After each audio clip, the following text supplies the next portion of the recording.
Campaign 2020 is sponsored by Wisconsin Hospital Association, Quick Trip, Wisconsin Counties Association, Wisconsin Realtors Association, and Wisconsin Operating Engineers Local 139.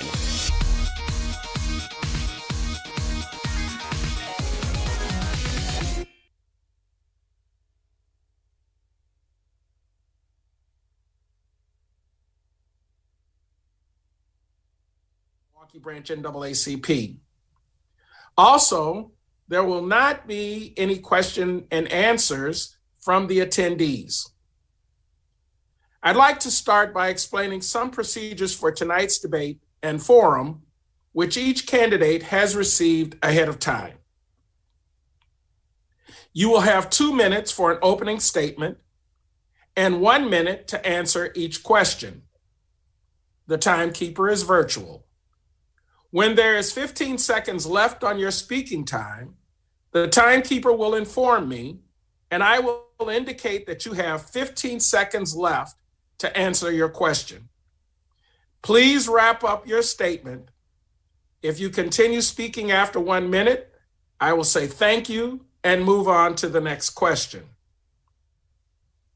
Please note, personal references about other candidates, whether present or not, are out of order. The debate and forum order is based on Assembly District candidates by district number, State Senate District, and then U.S. Congressional District. So let's begin.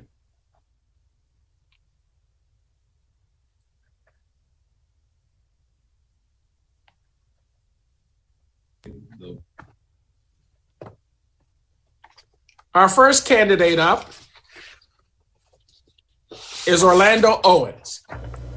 Mr. Owens is running for District 11, Assembly District. Welcome, Mr. Owens. Hello, Gerard. I'm coming in now. I didn't get a chance to hear all the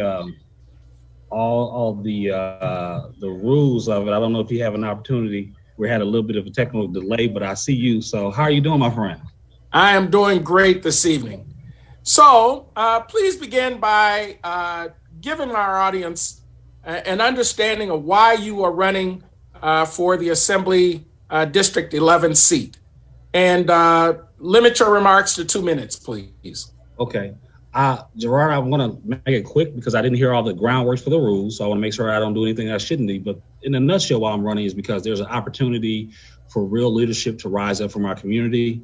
I'm a community guy. I've been here most of my life in Milwaukee, and it's just time for some things to be different in how we approach and solve issues. And so there's no great time to step up. There's always times, unfortunately, we find ourselves in times of great chaos, and that's when leadership must rise up and say, how do I help? And that's kind of where I am. But like I said, if you could just quickly repeat the ground rules for me again.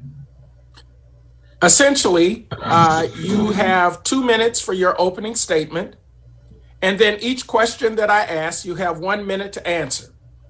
If within that 1 minute time frame, you begin to run over, you will be notified towards the last 15 seconds of that 1 minute that you are approaching your finish time. And if you go over, please know that I will then move on to the next question for you.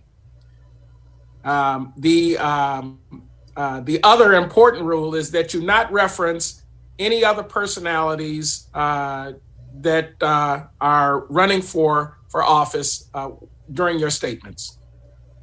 I got you. Okay. All right. So the first question, what additional measures or legislation would you advocate the state take to help Milwaukee reduce its COVID-19 total cases and deaths? Well, I think we look at I'm a very local government guy. And so I don't necessarily agree with a statewide approach. I think it's going to be county by county approach. What I would like to see more additionally is how we do testing and the turnaround time for those testing. I don't necessarily support even on our local level because we see there is a, let's say, variance of opinion between state officials and our local officials. So I'm much more of a local, our local CDC person, our local health department here. I want to see them be more proactive, and also for local businesses and each entity to do a lot of the social distancing precautionary things that need to be in place. Just more of a robust approach to how we do it locally here, case by case, city by city, and also having the companies and also of all of our major entities from hospitals, even in our schools and how we do in school. I think we need to be much more fluent in how we approach it. It is a very serious thing. Let me be clear about that, but I also want to be able to balance our everyday life, even going back to work. Work environment should also have precautionaries in place as well too. I like the approach currently we have. If I say it that way, I like what we're seeing right now. Don't necessarily agree with some of the bar restrictions maybe, but I am somewhat okay with the current tack right now, how we're trying to go systematically through this very tough time right now. All right, thank you. The second question, how can you help the state reduce the cost of health care to make it more affordable for low-income Milwaukeeans? So for me, I think the biggest thing for me is to look at how I want to have more people working, right? So my big thing for my campaign is really about getting people working, more gainful employment. The more people we have paying into taxes, the more opportunity we can cover and drive down the costs. One of the reasons why the cost is so high because we have fewer people paying into it. Also looking at how we do our whole entire healthcare industry, from the how we do testing and examinations. We need to have more transparent cost evaluations of how we do, let's say, something as simple as getting the x-ray. But primarily so getting more people back into that taxable pool of people. For Wisconsin on the state level, state revenue is based on two things, sales tax and income tax. And so we got to get more people working into that pool that would drive down the cost because we have more people working that can contribute to the overall taxable income we have for our state. And so I think that's one of the big reasons for me is to get more people working to pay into the pool to drive down the cost. All right. Would you support having a nonpartisan, independent redistricting commission to draft and implement electoral district maps? So for me, I am more focused on running great candidates that reflect the district which you're running in, and the values and concerns of a local community. I have no problem talking with people who may have input on how maps should be drawn. I do understand the state constitution that, the party, whatever it has that is currently in power, has the ability to draw the maps. Now, taking suggestions from third-party groups or community-based groups, I have no problem talking with anyone on how the maps should be drawn, but I don't necessarily have a problem with the current makeup. We should have more input. I agree with that, but I think the responsibility should stay where it is right now. It does have more insight and more input. I'm for community roundtables on maps. I'm for as many people coming to the table as possible, and I think that is still the right approach. I think that's what the third-party groups really want, is just more of a transparent and more of a full discussion on how maps should be drawn. So I'm for that, but I am more concerned on having candidates who reflect the district. I think when we talk about the map drawing, we're getting ready to, what we're really trying to get to is the issue of, let's call it gerrymandering. That's what we're really talking about here, of how do we shift the lines of who has most representation and power. I am more focused on, like myself, running candidates that reflect the 11th Assembly District, that reflect the ideas of a local community. I'm more focused on that. Thank you. What can be done to improve Wisconsin's criminal justice institutional system, the cradle to jail pipeline? Where should we start? From employment? I think, once again, my big thing is employment, getting people sustainable jobs that are family sustaining. If you can't find a good paying job, in a community, you're going to eat one way or the other, and that means by any means necessary. I also look at how important mental health is in our community, that we need to have more access to mental health abilities and also connecting to institutions that can help us with this issue. I look at how we do schools. Our local schools, we suspend black kids, black males in particular, way too much because we have let's say a disconnect on how black males or males in general operate in a classroom environment. I think for me, the big thing is how we also look at our criminal justice system. We are from 53206. I'm right outside of that zip code. We are the most highly incarcerated zip code in the country, and for that matter, in the world, and right here in Milwaukee. How we do deferred prosecution, how we do bail, how we do first-time offenders program, how we do one of the highest things, revocations, not new charges, but conditions that a person has. We got to look at how we even do probation and parole or extended supervision. This whole thing needs to be looked at. For me, the R in Republican means reform, and that means reform across every institution that we have in our government, from education to healthcare to incarceration. The whole thing, employment. We need the R to stand for reformations and reforms, in my opinion. Thank you. Do you believe Milwaukee is receiving its adequate level of state shared revenues? I think we need to look at how we do revenues in general. Once again, we need to look at getting more people to become homeowners. And so we're not so reliant on property taxes, but also having people to be back into that taxable pool of people, getting people who have more employment and good paying jobs. I think once that happens, we need to look at how we do divvy up money throughout the state of Wisconsin.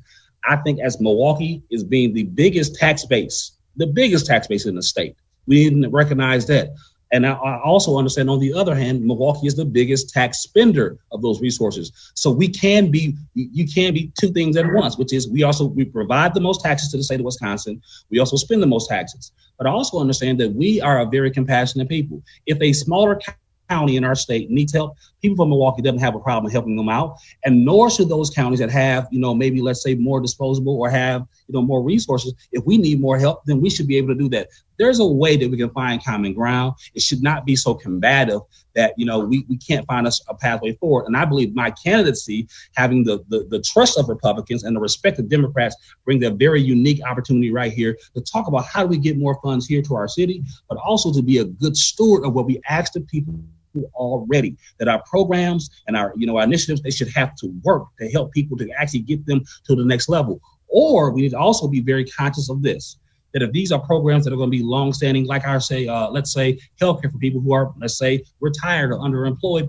we should always have enough income to support them, because if our main focus once again is having people have great paying jobs, we would have the needed revenue to continue supporting our programs. All right. Do you believe that the city of Milwaukee's downtown revitalization initiative contributed to the Northside's affordable housing disparity?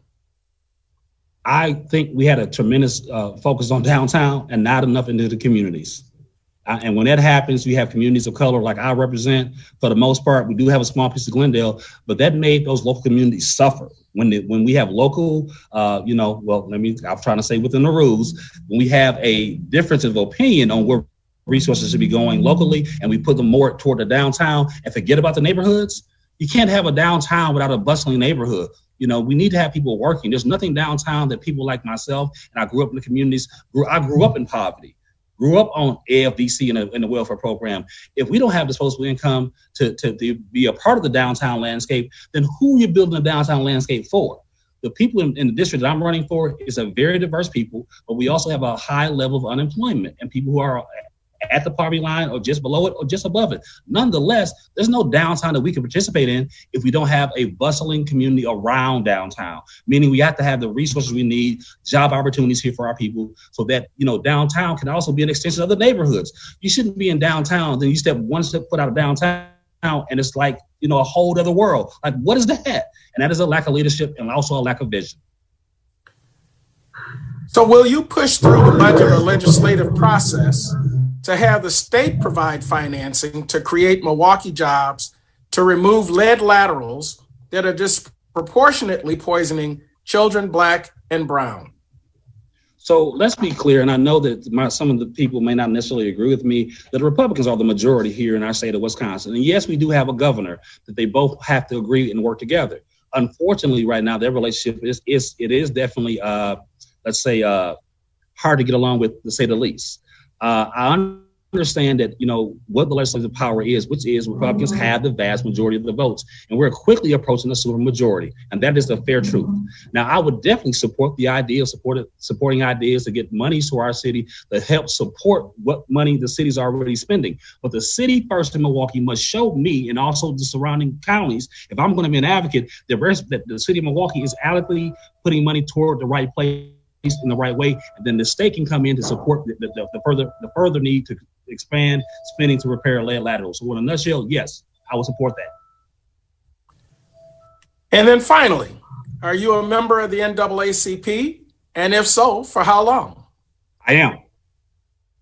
I've been on and off again, a member for a while. Sometimes you go through tough times and you have to look at your money sometime. I've been an in and out member also of the Urban League. And also I'm a lifelong, to the best of my knowledge, my grandparents said, a member of the Church of God in Christ and also the Baptist community. So I am a proud member of the NAACP. Been on again, off again for probably over 10 years of my life. Well, thank you, Mr. Owens, for articulating your vision for District 11. Thank you so very much. I appreciate you all. NAACP, continue doing what you're doing. You have my full support and you have an ally.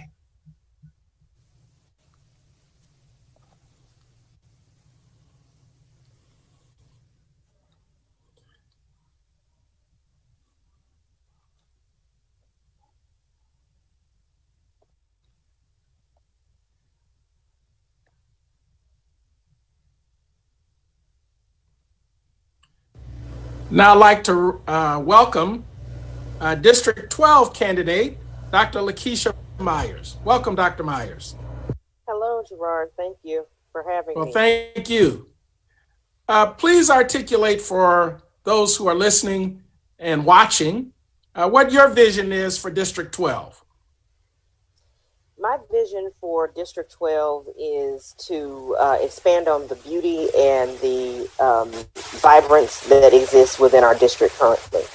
I grew up in District 12, and it is a place that is complete with a hardworking middle-class people, a lot of professionals that live in the district, homeowners that live in the district. But I think over the years, some of the things that we've lost have been a lot of the localities and places for entertainment space that we've had. I've been working with our local officials and with our wonderful Granville bid to make sure that we start to rebuild those things. So those are some of the things that I hope to see in the future as we move forward with District 12, making sure that we revive our business district, if you will, again. So making sure that we are accessible to the people that live there and also to have folks come up and join us. And I think we do that by investing in small businesses, making sure that we, kind of rebrand ourselves. One of our alderpersons has said it's the new ninth if you live on a certain end of the district. And I think that shows that when you look at the Brown Deer Road corridor, slowly but surely, it has started to bustle again. We have industry that is on that particular street. Again, we have small businesses that have come to that particular area. We have new restaurants that have been with us within the last year to 2 years that are thriving in the neighborhood. And there are plans, according to the city charrette that we have, to move forward and make sure that those things are happening in our district. So that's some of the vision that I have for us. I think I always call the district the key to the city, because if you look on the map, the shape of it, it's a key. And I said, we are the best kept secret. You can get suburban living with a city address right in District 12. Well, thank you. So my first question to you is, what additional measures or legislation would you advocate the state take to help Milwaukee reduce its COVID-19 total cases and deaths? Well, the first thing I would say is that I would hopefully have the legislature actually act. As a body, we were done in February, on February 20th, to be exact. That was one of the earliest stopping times that we've had. We only came back in session virtually on April 13th, I believe it was to pass a mandatory measure for the state for us to receive funds. However, that was 3 weeks after the CARES Act passed, and there was nothing that was done by the leadership with the legislature to make sure that we had access, and we lost out actually on $25 million that this state could have used to deal with unemployment insurance. So I would say making sure that we actually, number one, take action is the first thing. The second thing I think we should do would be to pass one of the bills that I introduced, which is AB 62, which is Prescription Drug Management Act. So making sure that we lower the cost of our prescription drugs and hold prescription drug companies, responsible for the things that they're doing by not changing the rates of drug costs midstream in the middle of the year or as they see fit every year, because that can put an undue burden on people in our community. So that's one of the first two things I would do. And also update the system that we have for DWD to the infrastructure that we have with the telephone service and go to a 3-shift system. That is something that I did request on several occasions, and that was something that was not done, quite frankly. So I think we dropped the ball in that respect as well, making sure that the telephone gets answered every time someone calls, and we're not dropping calls to make sure that happens. So I think that's something that we need to do. I just want to remind you that we have several questions to get through. You have 1 minute for each. Okay. How can the state help reduce the cost of health care to make it affordable for low-income Milwaukeeans? And part of the response that you just gave pretty much answers that question, but would you like to add anything else to that? I would like to add to that. In addition to passing this prescription drug bill, I would say that the first thing we could do was to accept the Medicaid expansion. It is money that we have already paid into as a state as we work, and we are leaving funds on the table, and people are hurting. When you look at the fact that 23,000 people during COVID-19, have lost coverage or have signed up for state issue coverage under Badger Care, I think that's something that is a significant number, and we need to look at that. We don't know how long COVID-19 will be around. We don't know how long it will take us to overcome this. And I think as we continue to be neglectful, we have to do something about that. So I really want my colleagues to do something about that and make sure that we address those issues, because we're leaving people's lives in the balance. Thank you. And would you support having a nonpartisan, independent redistricting commission to draft and implement electoral district maps? Absolutely. I support the governor's Fair Maps Commission. I like the fact that there are no politicians on the Maps Commission. I think the people have the prowess and the ability to draw equitable maps. I think both parties, whether Republican or Democrat, have been, purveyors of gerrymandering. Some more than others. But when you look at the fact that our maps have been cracked and neighborhoods have been packed together and people who live on the same street go to different polling locations and may not even be in the same legislative districts, I think there's something wrong with that. I think that it gives any party an unfair advantage, and it's something that we need to address and let the people decide who their representatives are and not us. Thank you. What can be done to improve Wisconsin's criminal justice institutional system, the cradle to jail pipeline? The first thing I think we need to do is to not just throw money at infrastructure when it comes to the Department of Corrections, and more specifically juvenile corrections.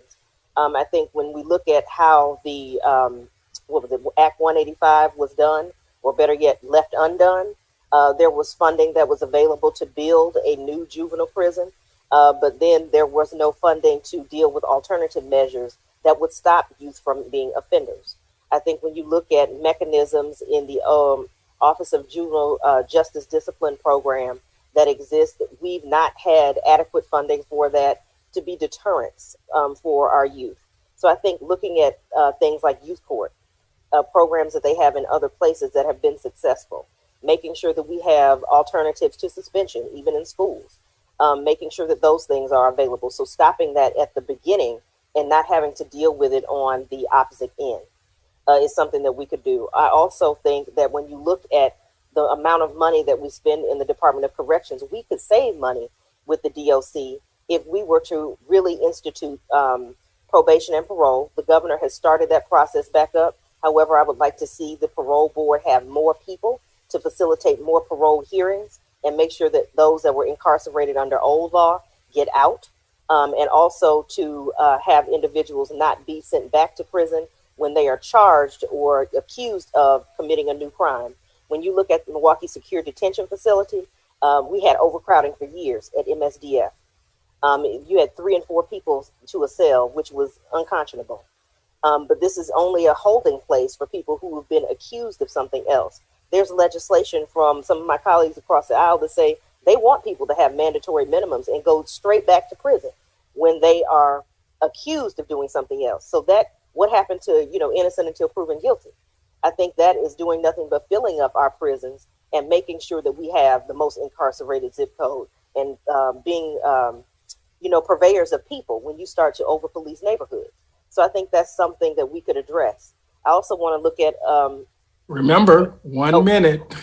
AODA treatments is something that we need to do to improve that at the DOC level. So I'll leave it there. Thank you. Do you believe that Milwaukee is receiving its adequate level of state shared revenue? Absolutely not. We put in way more than we get back. It is unfair.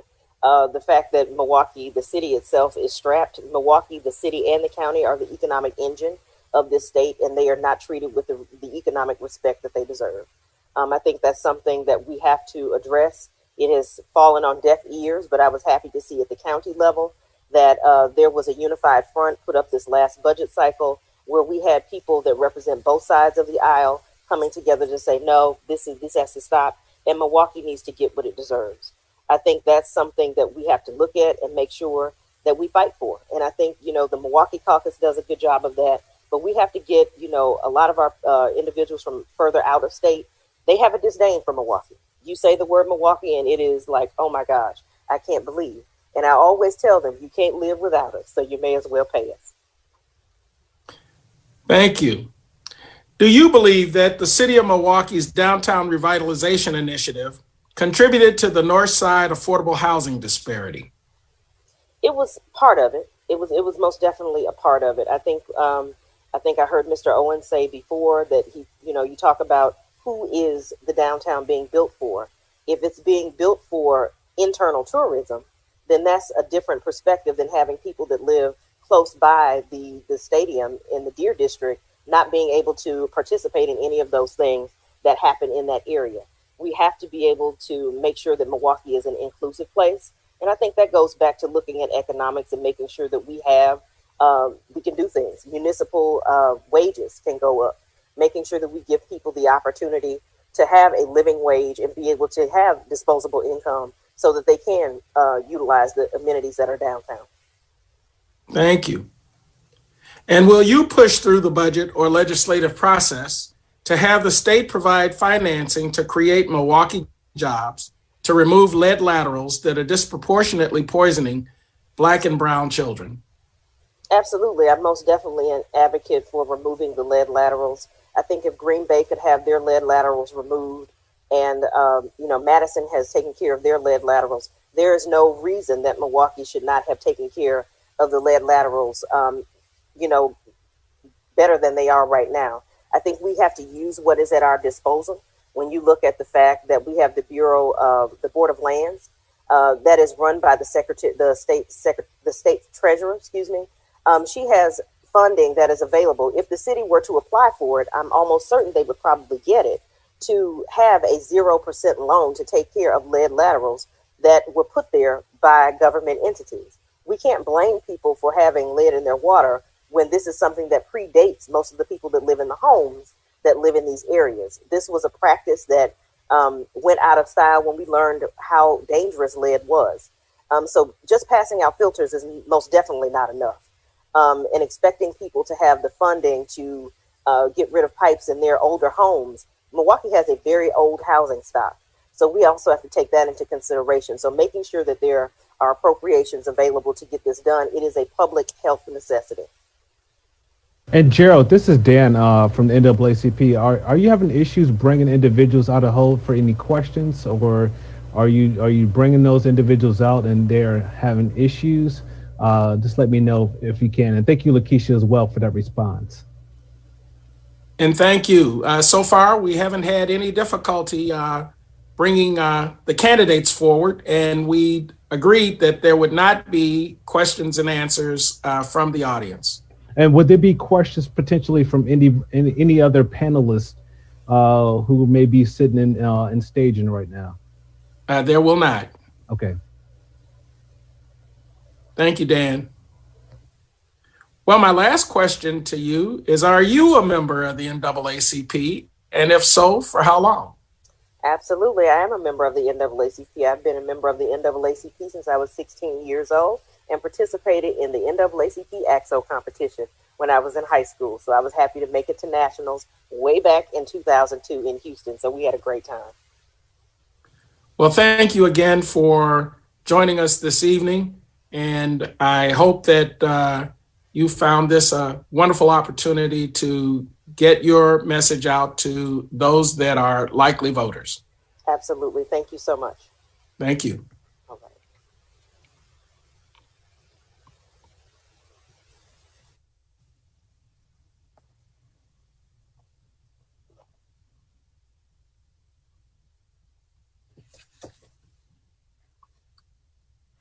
And good evening, Mr. Cox.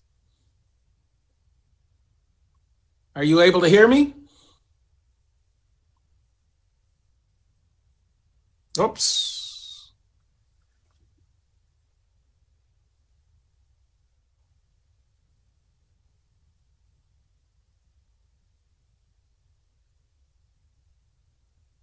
Dora, we have Cairo stepping in right now. Is this premature? Should we put? It's premature. Okay. We have on the docket Mr. Ozell Cox. Is he still with us?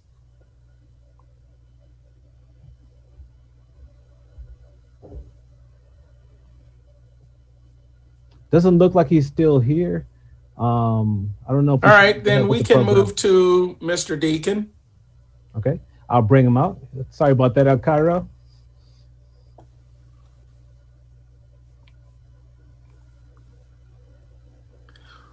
Well, good evening, Mr. Deacon. How are you? Can you hear me? Alcrio.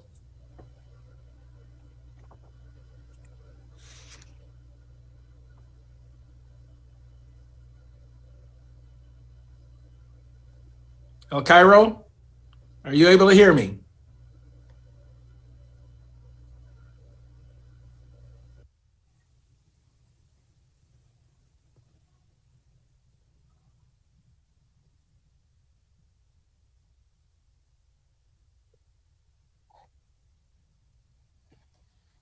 Are you able to hear me, Alcrio?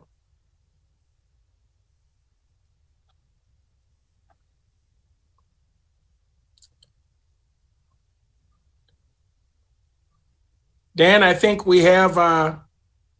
No, Alcrio, you should be able to talk right now. Unmute yourself. It's a physical button on your microphone. Unmute it. We're waiting for you to talk.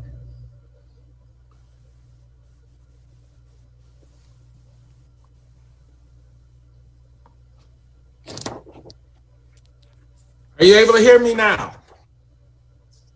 Maybe you can type something in. I don't know, or. No, if someone else can give him a call. Okay, then. Or if we can, has Ozell returned? He has not.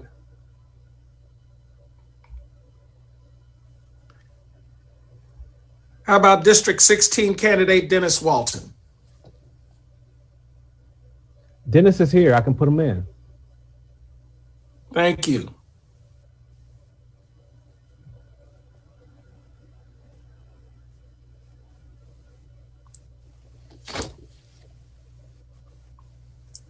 Good evening, Mr. Walton.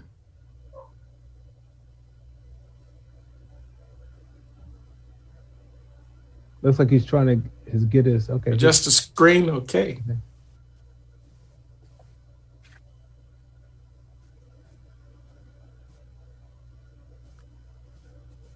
Good evening, Mr. Walton.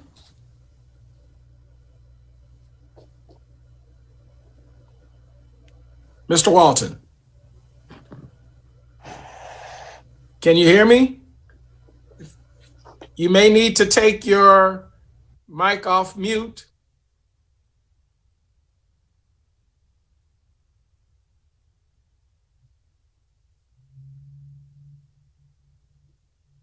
Are you able to hear me now?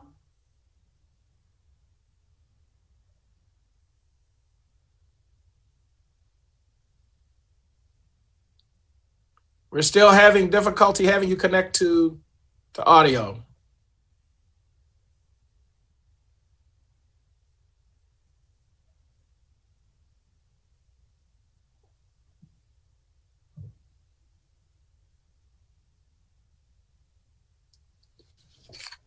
Okay.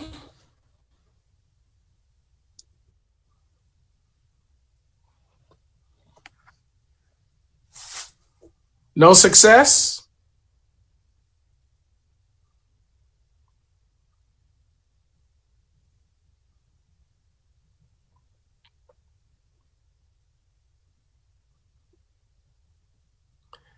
There we go. There we go. You got to forgive my technical deficiencies, my brother. Well, believe me, I've been there. Gotcha. Thank you for joining us this evening. Let me introduce to the rest of the audience Mr. Dennis Walton, who's the District 16, Assembly District 16 candidate. And Mr. Walton, I'd like to give you 2 minutes to explain or share your vision for Assembly District 16. Well, again, my vision is very simple. I'm a lifelong resident of the city and community here in Milwaukee. And what I want to do is give the community an opportunity to look at the things that I've done and the work that I've done as far as being an advocate and an activist for the 20 plus years that I've been working here in the city of Milwaukee, and allow me to have the opportunity to serve them. And I believe that today we're dealing with so many deficiencies in our community, and that you don't have a lot of champions and warriors who are really pushing real issues across the finish line to help liberate people. And I want to be that voice that helps connect people to that liberation that's needed in our community. So overall, I'm just very sincere about fighting about the injustices that we're dealing with, and hoping that I can be chosen to help leverage resources that improve our community. Well, thank you. So let's get into the questions. And you've probably heard this being asked of the other candidates, but what additional measures or legislation would you advocate the state take to help Milwaukee reduce its COVID-19 total cases and deaths? Well, I think the issue of COVID-19 is still something that's very, very new to our community. I mean, we're several months into this thing, and I think that we still haven't figured it out. I think we have to continue to look at the science and the data, and then also look at what's going to be happening post-COVID, because we're dealing with a lot of issues where people are having conditions that could potentially last them for the rest of their lives. So, I think we're going to have a real post-COVID stimulus package, not the $1,200 that, that's being waved around in people's faces and people are being played with, but a real recovery package that's going to address a lot of the issues that are still unknown right now. So I think we still have to collect some data, but I think that as we look at the science and the information that's coming out and the overall health things that people are challenged with, we'll be able to make better decisions as we move forward. Thank you. How do you think the state can help reduce the cost of healthcare to make it more affordable for low-income Milwaukeeans? Well, again, I think, as we talk about this issue of healthcare, this argument has been going on for a very long time, and I think that there are relevant arguments on both sides of the aisle on how we accomplish this. So the information on how to get it done is there. What the challenge is how do we come to a compromise? How do we come to an understanding that we cannot have partisan politics play a role and how we affect change when we talk about what people need to improve themselves. So I think that we need to look at all of the information that's been presented, all of the plans that have been laid out. And I think the greatest challenge right now is to get past the bickering on both sides of the aisle and say, where do we come to a compromise to make a decision that's best for our community? Thank you. Would you support having a nonpartisan, independent redistricting commission to draft and implement electoral district maps? Yeah, I think it's critical. I think it's critical that we have a nonpartisan party that facilitates that. Too many times when we have parties that are in power, they abuse their power. And one thing we have to realize is that you can't have one side without the other. We cannot continue to just be one-sided and bipartisan about issues. We have to look at the interest of all people when we talk about the constituents in the 16th district and in the state of Wisconsin, whether they're Republican or Democrat. And we have to make decisions that are best for the people. And I think we have to get away from the party politics, but really get into making sure we're representing what's best for the constituents in the 16th district and the state of Wisconsin. What can be done to improve Wisconsin's criminal justice institutional system, the cradle to jail pipeline? Again, I've done a lot of work around this issue. A lot of people are talking about 53206, which is the film that I was able to produce that has been kind of the catalyst for criminal justice reform. But we have to look at a lot of different things when we talk about criminal justice reform. And again, there are so many wonderful proposals and intelligent proposals that are on the table. And we have to look at these things intelligently and say, what makes sense? There's no, we cannot deny the fact that the criminal justice system has disproportionately affected certain groups of people, Black people, brown people in particular, and that there's a systemic racism that's within that institution. So when we look at issues like truth in sentencing, we have to address that. When we look at mandatory minimums, and we know how that affects our community, we have to tackle that. When we look at the implicit biases, that take place in the court system, and when people are going, within the judicial system, we have to acknowledge that these things are real. And then when you look at parole and probation and how people are affected, a lot of these systems are outdated today.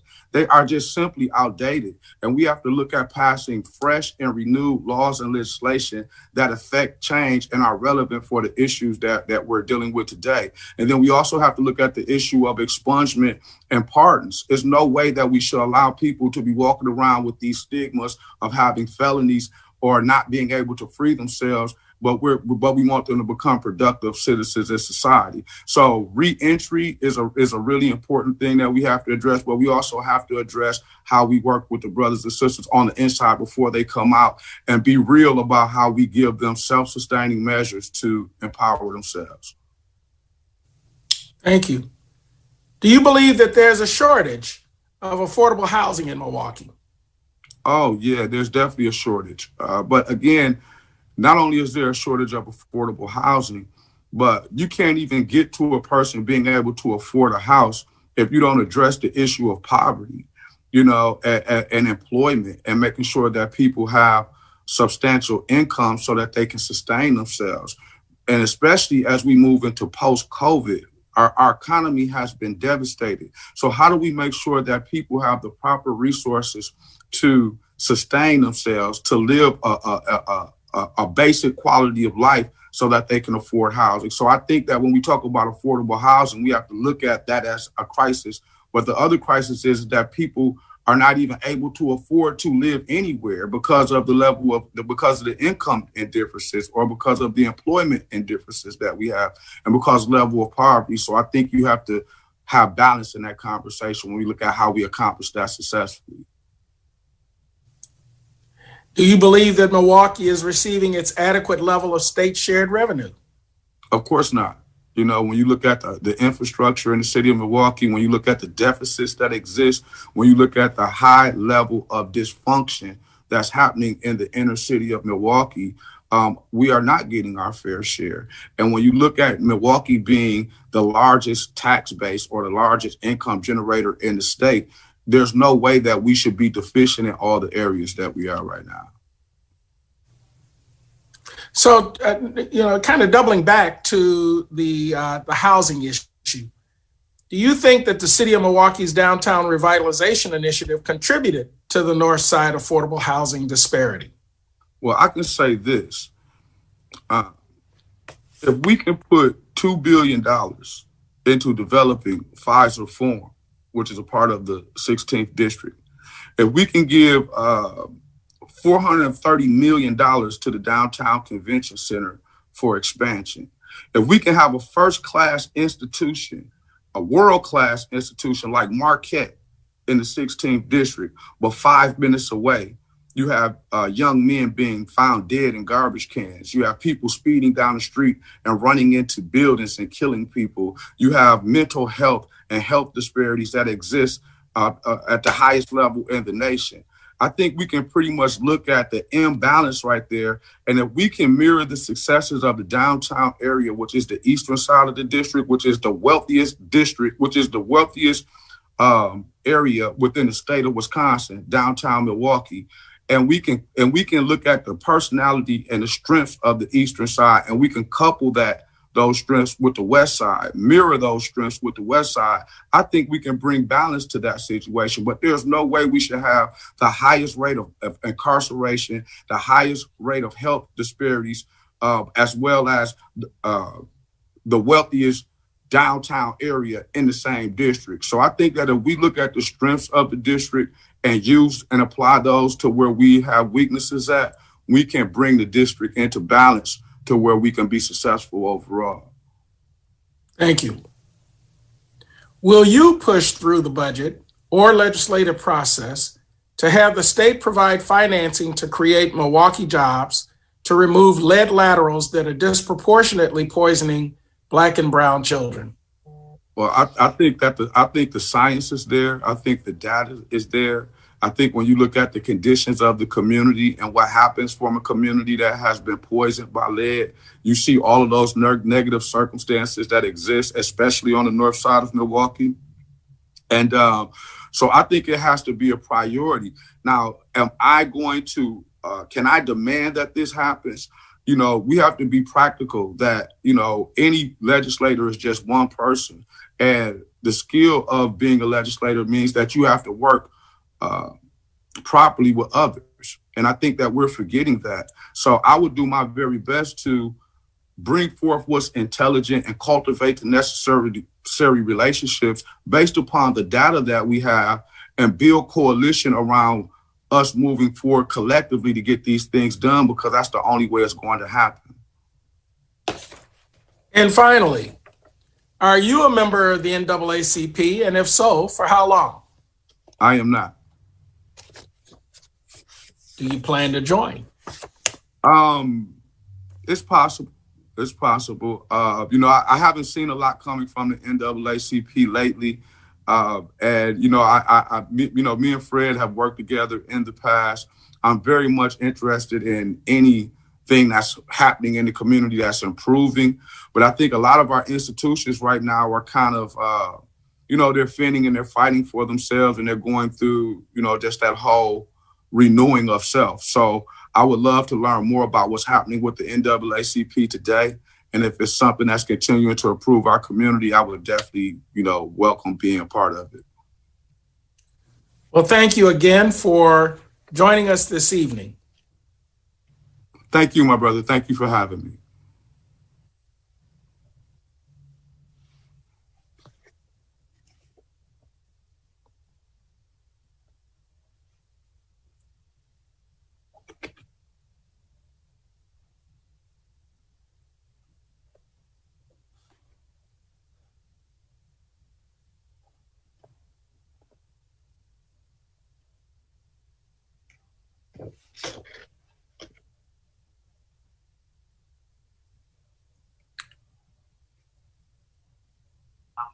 We have Ozell Cox joining us. You're on. Okay, can you see me, Gerard? I cannot. I think you may have to adjust your screen. Oh, I can see a little more of you, and that's great. wait a minute, Gerard. Okay, I'm gonna come. I should not be on this split screen up here. I don't believe. I don't know. But with all the problems we have, we better go. I think we probably should move forward. There we go. That's better. Okay. And if I move back, maybe I can be seen. Is that okay, perfect. Gerard? That's okay. Perfect. All right, let's continue on. Great seeing you. Right. Great to see you too. Adjusted screen and all. Yeah. Well, we'd like to welcome you, Mr. Cox, candidate for Assembly District number 12. Yes. And I'd like to give you an opportunity to share with us your vision for your candidacy. Well, Gerard, thank you for having me. And I thank all the people that might be looking into this particular broadcast. My reason for running is this. I'm a longtime resident, Gerard, of Milwaukee. I grew up here in Milwaukee during a time when there was a middle class in Milwaukee. And by that, I mean that there were jobs and people were able to sustain their family. There were living wage jobs. It seems in the last 2 to 3 decades that has all dissipated. And I attribute that to poor leadership in the city and for the city not having a vision. And one of the primary things I'm concerned with, or some of the primary things I'm concerned with, is that we've had all our goods and services essentially leave the city. We have a trouble attracting investors in the city. We can't get young families to settle here because of school systems, crime, and other conditions that are not favorable to attracting people. I also, one thing that really concerns me too is when I grew up here from being African American in the 53206 zip code, all the stores and gas stations and all that were owned by African Americans. Now we essentially see none of that. So that's very, very concerning. I'm running because we need to create a middle class. And I'm also running because we have to put a stop to these failed policies, and we have to say no. And we deserve a great city, and that's what I want to deliver to the people. Thank you. Well, let's launch into these questions. In the first, what additional measures or legislation would you advocate the state to take to help Milwaukee reduce its COVID-19 total cases and deaths? Well, I think a lot of it is due to a lot of conditions that we have, especially in the African American community. We have a lot of situations of poverty, a lot of things that are attributed to nutrition, people living kind of on top of each other. I think a lot of our problems, and you'll see me refer back to this several times during this presentation, is due to our economic conditions here. I think if we can start to do that, we start getting good food into the city and those kind of things, educating people on exercise so their resistance can be up, and teaching them about vitamins and supplements and those sort of things. I think we can lessen some of the burden of COVID-19. Thank you. How can the state help reduce the cost of health care to make it more affordable for low-income Milwaukeeans? Well, I think one of the things we can do, and I think it's being done somewhat on the federal level, I think we have to reduce the cost of prescription drugs. I think we really have to do that. And I think we have to look at how hospitals are structured, how we deliver our healthcare services here. And I think we're in a place now where we need a real major revision of our healthcare system. It's not functional. We have insurance companies, people's deductibles are way too high. All these things are really problematic for people in the city. They can't afford their health care, especially during this COVID crisis that we're having. Would you support having a nonpartisan, independent redistricting commission to draft and implement electoral district maps? No, I would not. And the reason being, as the law currently stands and as the state constitution affords here, the party that's in majority draws up the lines. Now, well, of course, the party that's not in majority at that time is going to have a problem with that. But there's a couple things that we have to take issue with here. We have to be concerned about. Number one, it may come a time where the other party's in majority, and they won't want to withdraw. They won't want to have this commission. Now, secondly, and by the way, when a party is in control, that's the will of the people. These people are duly appointed and duly elected officials. So we have to say that's the will of the people. Now, the other thing is this. They talk about a commission, and I have a lot of concerns about that. Number one, who's on this commission? What qualifies them to be on this commission? And how do we know that they won't become corrupted? That will be quite a bit of power to put in the hands of citizens, and it would subject them. We'd have to have tremendous controls because it subjects those people to corruption and influence. So no, I would not. Now I'm willing to look at other means of having a more fair distribution of the lines, but not by having a commission elected by Governor Evers. And thirdly, it's not going to pass the legislature anyway.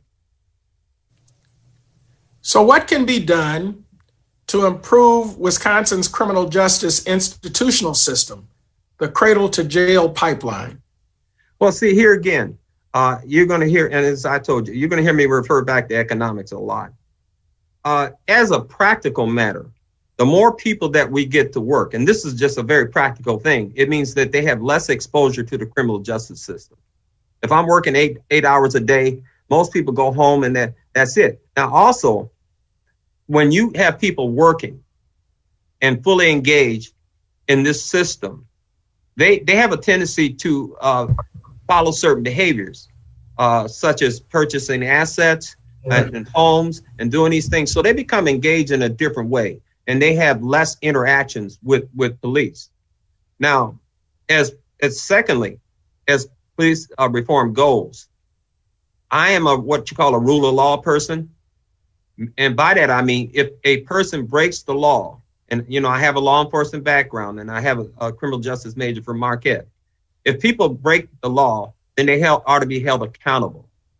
Now, from working in law enforcement, I know this, that most law enforcement officers do their job and they do it without going outside the boundaries. But for those that do go outside the boundaries, they certainly should be held accountable. And one of the cases that we all saw was the case of Floyd, where the officer intentionally choked out the individual. He has to be held accountable.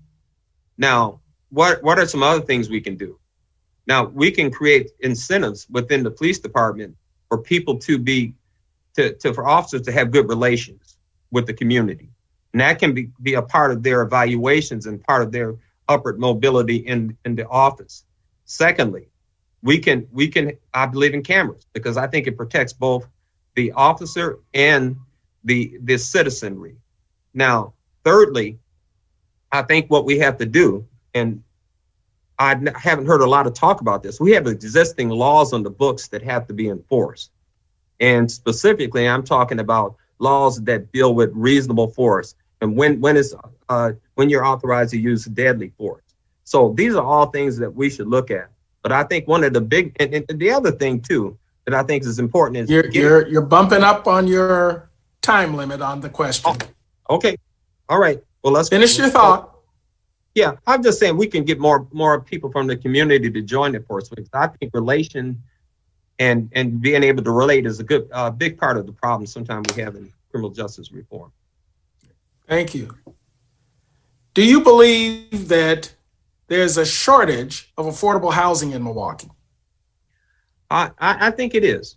And again, it's directly related to, that's why it's so important for us to increase the social status and the economic status of people in this city, because a lot of that is due to that. We get people working in that kind of thing, we can alleviate a lot of those problems. It's way better than the government program. We got to get people in the city, and that's the bottom line. And it goes into a lot of different areas, from healthcare to housing to everything. We have to get people back working again. Do you believe that Milwaukee is receiving its adequate level of state shared revenue? I'm biased on this. I have to have to be honest with you. I say no. We're the largest city in the in the state, but we're one of the most impoverished places in the state. We have a greater demand in this state, in the city. So I don't think we are. Also, I look at this. We're the 31st or 32nd largest city in the United States, and it's rated. And I'm speaking specifically to our African American audience. It's rated as the worst place to live. This is what my candidacy is all about. We can no longer accept that, and we have to hold our leaders accountable. And I'll tell you this too. There's been a lot of talk about Black Republicans running. And there's been some notions that's been floated that I've heard pretty much on radio from in different places that we would be marginalized if we got up in Madison. But I want to debunk that. We have a great chance of succeeding in Madison. We have a great chance because we're among the Republican majority. And not only that, I spoke to a lot of Republicans. They're very, very open to expanding the base in Milwaukee, and they're very concerned about this city. But what I'd like to say is a last comment.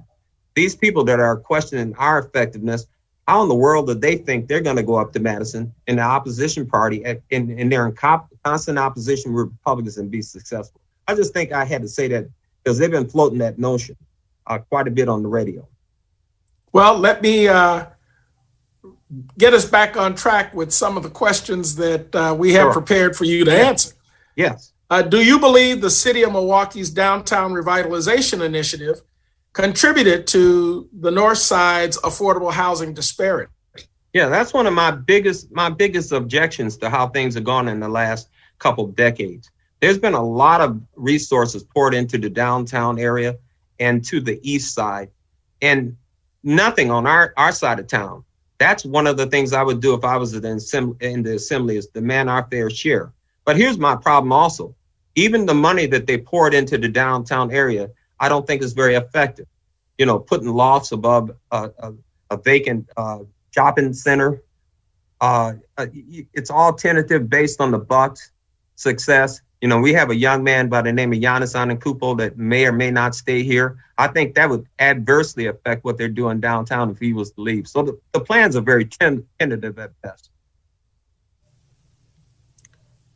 And you've spoken on this, but will you push through the budget or legislative process to have the state provide financing to create Milwaukee jobs, to remove lead laterals that are disproportionately poisoning Black and brown children?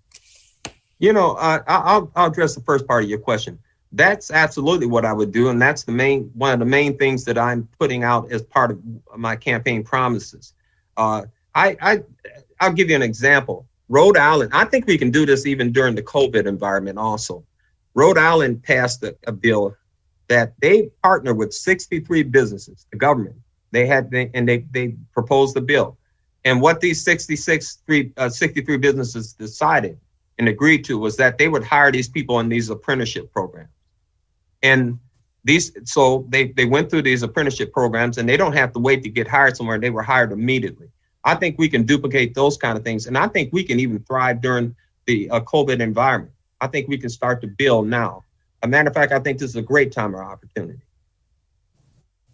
Now, as it relates to the lead pipes, of course, we're concerned about the health of our people in the city and the children especially. I'd be willing to look at those things in the budget, but of course, I'd want to know that Milwaukee has done their share in resolving this issue. But I'd be willing to look at that in our budget. Well, thank you. And finally, are you a member of the NAACP? And if so, yes. For how long? Well, I am not.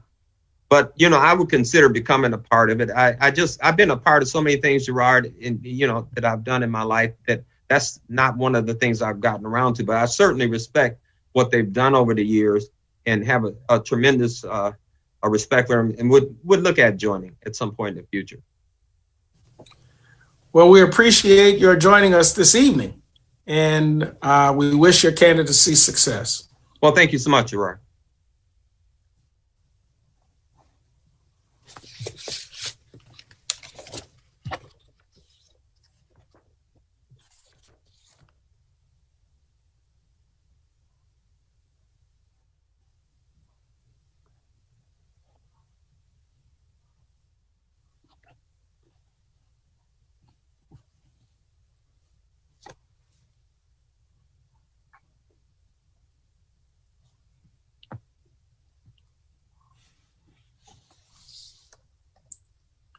Abie, if you can hear me, please take your mic off. There we go. I'd like to welcome this evening Assembly District 17 candidate, Abie Eisenbach. Welcome. Thank you. How are you? I'm doing great this evening. Please give us your 2-minute articulation of why you are a candidate for the Assembly District number 17. I would just first like to thank the NAACP for inviting me. I consider it an honor to be here. The reason I'm running because I am a lifelong Milwaukee boy. I was born in District 17, lived here my whole life, and I'm now raising my 6 beautiful children here. I felt that it's time that I stood up and did more for my city, for my neighborhood, for my district, and brought the fire I have in me to Madison to fight for the people of our city, to give us a quality education, to give them affordable health care, to bring back mental health awareness back to the forefront.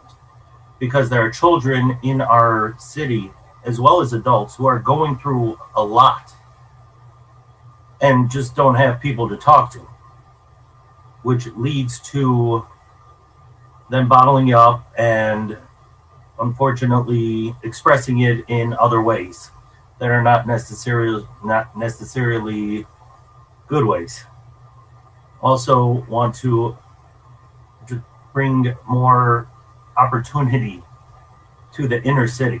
I know we'll get that question later, but we need to invest more in our inner city and help the children and the parents find that fire, find that spark inside of them, find that little bit of meaning to know that someone cares about you, which will lead them to care about themselves, which will lead them to grow, to ignite that little spark into that flame of passion and desire and wanting to do more for not only their families, but again, for their community and for their city.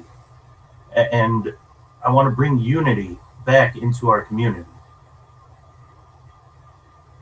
Well, thank you very much. So we'll launch into the questions. The first being, what additional measures or legislation would you advocate the state take to help Milwaukee reduce its COVID-19 total cases and deaths? Well, following the past candidates, you're putting me in a tight spot because they all gave exceptional answers. But being that COVID-19 is relatively new, it's only a few months old, we do not know enough about it. We have to learn more. We have to rely on science, rely on our doctors, and figure out ways to curb it, because we just don't have enough information. So we need to have the doctors step up and actually come up with facts instead of changing every day that this works, this doesn't. And then the next day, this doesn't work, this does. So we have to get facts, and then we could move forward and implement what actually works. Thank you. How can the state help reduce the cost of health care to make it more affordable for low-income Milwaukeeans? That is a very good question as well. We have to shift how we think of medicine, how medical care. there are, in my area, I live in District 17, there's one hospital and not a lot of doctors' offices here, not a lot of clinics. So we need to expand that, make more walk-in clinics, and just find alternative ways to lower the cost. We have to get insurances to lower their rates. As Mr. Cox said, on the federal level, we have to figure out how to lower medications, because some of these medications are out of control, as well as going to the hospital. In my area, going to the hospital for something you could go to a doctor for. Instead of going to the ER, you go to your doctor, which would help lower costs, help people, educate them how to find a regular doctor instead of going to the ER for all their medical needs. So again, I'm going back to education, which is one thing I am very passionate about. So would you support having a nonpartisan, independent redistricting commission to draft and implement electoral district maps? Going back onto what everyone else said, but putting my own spin on it, I'm willing to be open to discuss it, to have a real open, honest discussion with anybody about that. But again, as Mr. Cox said, whoever's in power gets to decide, and whoever's not in power will always be upset about that. So people voted us in, obviously want us to be in power, so they, as Mr. Cox said, this is the will of the people, and I plan on working for the people. So if they vote me in, I will be working for them. What can be done to improve Wisconsin's criminal justice institutional system, the cradle to jail pipeline? Well, first we have to go through all the antiquated laws and the punishments of those laws, because I was at a meeting today and there are laws out there to specifically, unfortunately, to lock up Black and brown people. And we have to go through all these laws and update them and bring them to 2020 and show that not only has the world changed, but we've changed as well. Another thing, as Mr. Cox said, education. We have to start investing in our education in our cities to help the kids be able to grow up and not have to be part of the judicial system. Give them meaning, give them purpose, after school programs, give them apprenticeship opportunities, so they don't even have to worry about being from cradle to prison. Another thing we have to do is, when there are people in prison, we have to help them acclimate back to society, whether it's training for jobs, apprenticeship jobs in prison, or education. Some people don't even have a high school education, so help them get GEDs. There's helping people acclimate back into society, so when they get out, they don't go right back in. Thank you. Do you believe that Milwaukee is receiving its adequate level of state shared revenue? Yes and no. We are, but we also have to come up with ways to make our own revenue. We have to invest again in our city so that we will have more people working, we'll have more people spending money, we'll have more city taxes that we could rely on, instead of always running back to Madison and saying, give us more money, give us more money. On the other hand, we haven't really had the representation in Madison that we needed to get us that funding. Because, again, they've been across the aisle instead of at the table, And with the proper representation, we could get the proper funding that we need. But we also have to make sure that the city of Milwaukee spends it on what we need in the city of Milwaukee. Along those lines, do you believe that the city of Milwaukee's downtown revitalization initiative contributed to the Northside affordable housing disparity? Yes.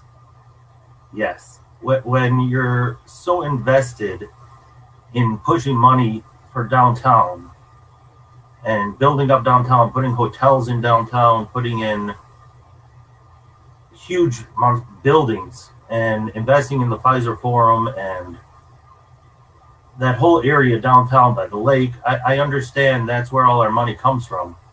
But when no one wants to come to Milwaukee because of our crime rate, because of murders happening, with the reckless driving, how much do you expect to get from downtown when no one's there? So we got to focus on the inner city. We got to revitalize that now to make Milwaukee shine, to make downtown relevant. And that will help, again, going back to the previous question, that will help Milwaukee raise funds for Milwaukee and become self-sufficient. Thank you. Will you push through the budget or legislative process to have the state provide financing to create Milwaukee jobs to remove lead laterals that are disproportionately poisoning Black and brown children? Being a father of 6, the health of children is very important to me. So if there was a guarantee that the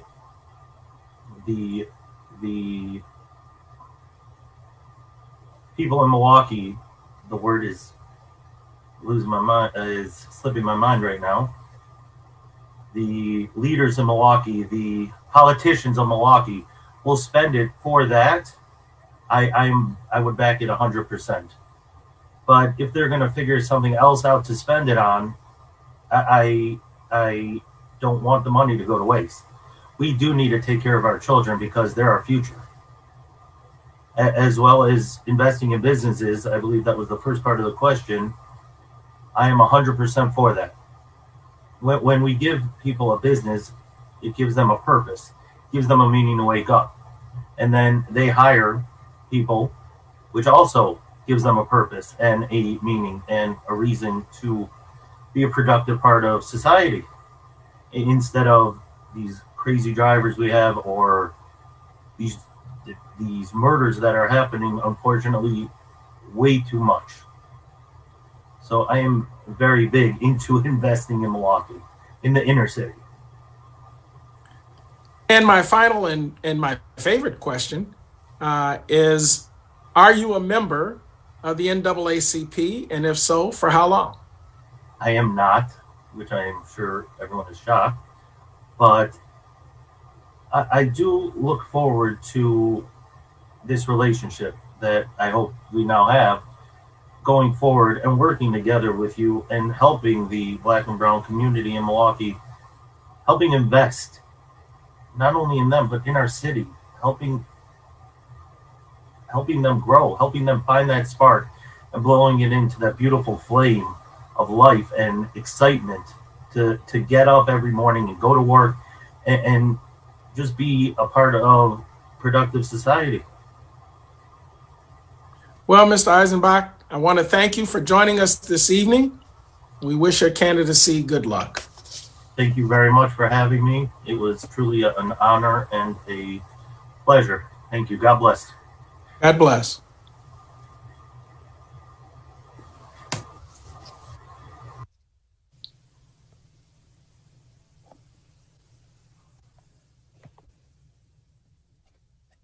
Joining us this evening, we wish your candidacy good luck. Good evening. Can you hear me, Miss Bryant? I can hear you. Yes, hang on one sec. Let me open up my screen. Okay. Can you hear me? Yes, ma'am. All right. Well, Hello. I want to welcome you Thank you. And to our audience, I'd like to introduce you to Senate District number 6 candidate, Ms. Michelle Bryant. So, Ms. Bryant, please share with us your vision for the Senate District that you are a candidate for, and you have 2 minutes. Thank you so much, Gerard. Thank you to the NAACP and your 3 partnering organizations, the Republican Party of Wisconsin, the Socialist Party, and the Libertarian Party for hosting this debate or this discussion tonight. As Gerard said, my name is Michelle Bryant. I am a write-in candidate for the 6th Senate District, and I got into this race for 3 very specific reasons that also play into my vision for the district. The 3 things that propelled my decision to run: our response to COVID-19, the Strauss deal that was being considered for my neighborhood, which was about 5 or 6 blocks from my home, and also the fact that we had 5 polling locations in the spring primary election, and very little was done to protect voters in that process. The vision for the district is that we have a responsive district to the needs of the constituents, that it takes into account the needs of our individual communities and respects the residents of the district. I think that we need a much more proactive and assertive leadership style in the district, and those were the things that propelled me to run. Thank you. So we can begin with our litany of questions. Okay. What additional measures or legislation would you advocate the state take to help Milwaukee reduce its COVID-19 total cases and deaths? First of all, let me say that it is frustrating that our legislature, the Republican-controlled legislature, has done so little in relationship to bills, legislation, and or work during this period. It has been 6 months since the legislature has met and done anything decisive. So the first thing we need to do is we need to get to work. We are at the bottom of the list when you compare Wisconsin to neighboring states, Minnesota. There are states that have passed 50 and 70 bills to be able to help on every aspect of COVID-19, from education to hospital funding to healthcare, to shoring up the economy, to supporting small business. So the first thing that I would say is that we need to actually get to work. We need people that don't think that this is just going to go away. We leave our chances to the wind, and that we actually come in as a legislative body and do some work. All right. Thank you. How can the state help to reduce the cost of healthcare to make it more affordable for low-income Milwaukeeans? First of all, we need to deal with Medicaid expansion. The idea that we have left the amount of money that we have on the table, money that Wisconsin taxpayers rightfully have coming to them, it is, ridiculous. We need to fight for the retention of the ACA. When we have other states that are joining in on briefs with the federal government to dismantle the Affordable Care Act, which potentially that conversation is going to be happening on November 10th. We need to do more to make sure that the Affordable Care Act is protected. We need to also think about the fact that Wisconsin families on average spend roughly 11 to 12% of their income on premiums and deductibles. We've got to be able to do something to lower the cost of that. That roughly is about $6,400 a year that families are spending. The other thing that we need to do is be more forceful in our request for help from the feds. There has been measures taken to deal with prescription drug costs, but we also know that generic drugs need to be brought to the market sooner. The other thing that we have to think about, whether as a state or as a nation, and COVID-19 has made that extremely clear. Right now, most Americans' insurance, if they are a working age and without a disability, it is tied to employment. Well, in the midst of COVID-19 and the loss of, at one time, 40 million jobs in this nation, and people's healthcare was tied to their employment, what ultimately ends up happening? It either falls to the taxpayers or people go without. So we have to also be willing to be able to rethink how we provide health care in this state as well. Thank you.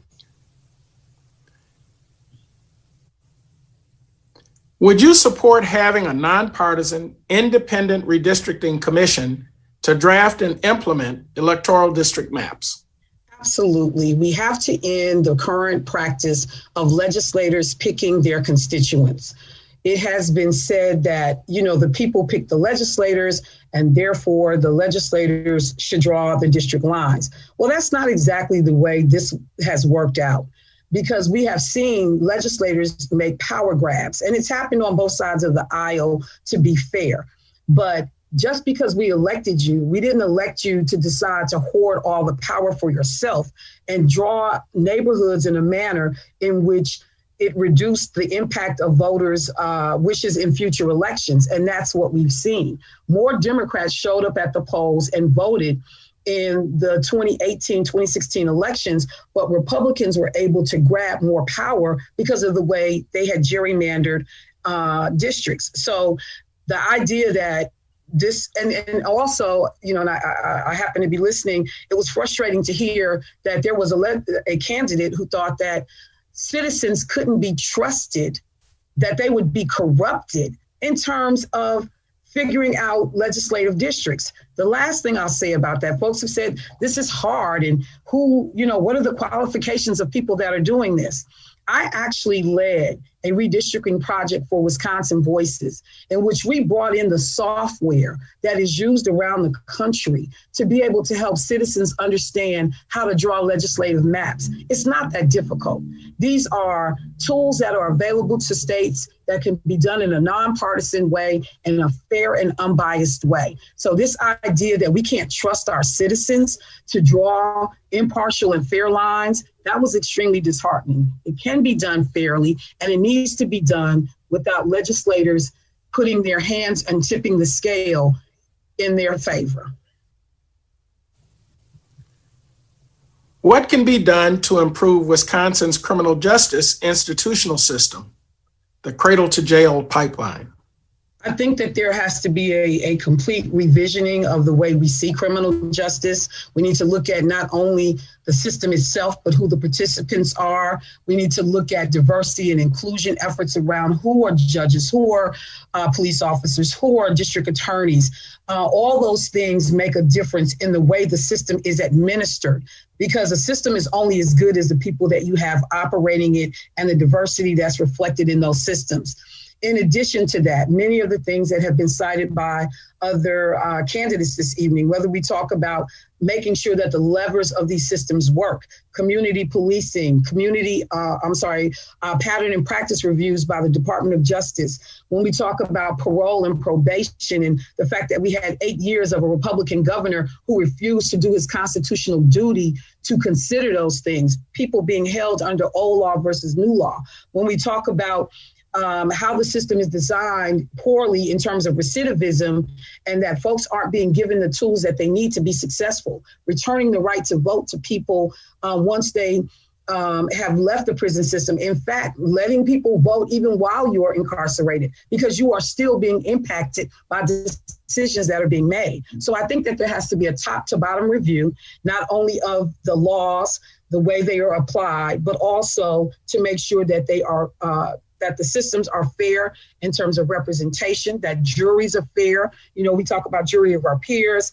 I've never been called for jury duty a single day in my life, and I've been a voter since I was 18 years old. How is that possible, that I've never in my entire life been called for jury duty? So we just need to make sure that we do a review of the system from top to bottom.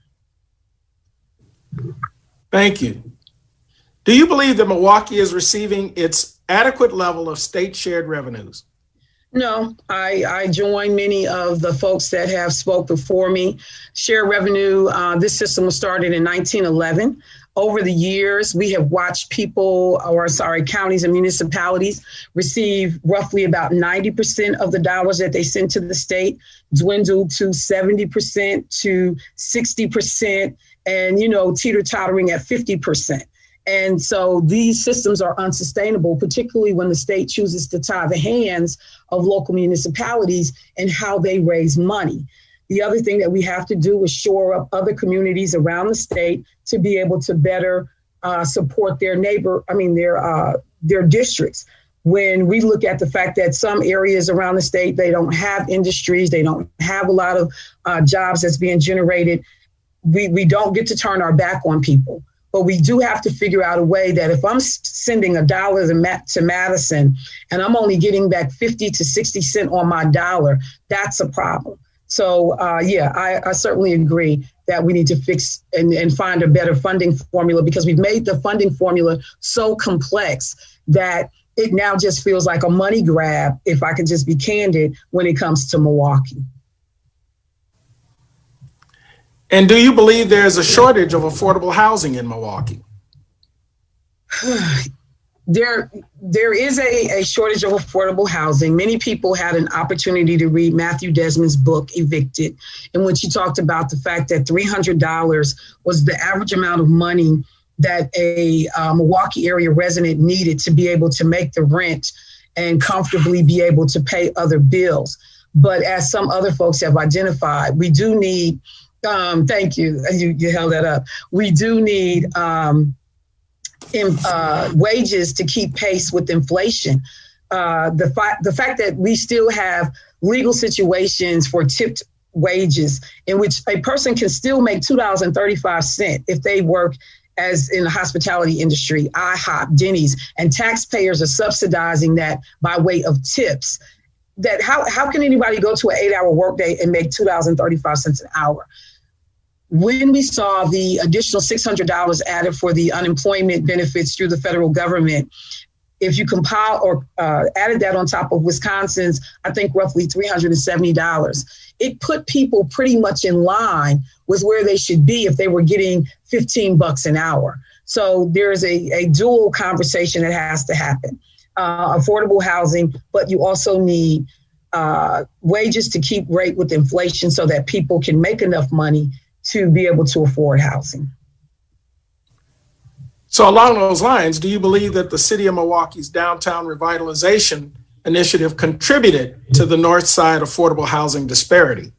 I think that we have to be honest about housing disparities across the board in the city of Milwaukee and in some cases around the state. You have a number of things like redlining, segregation, housing discrimination that have played into what our city looks like in terms of housing.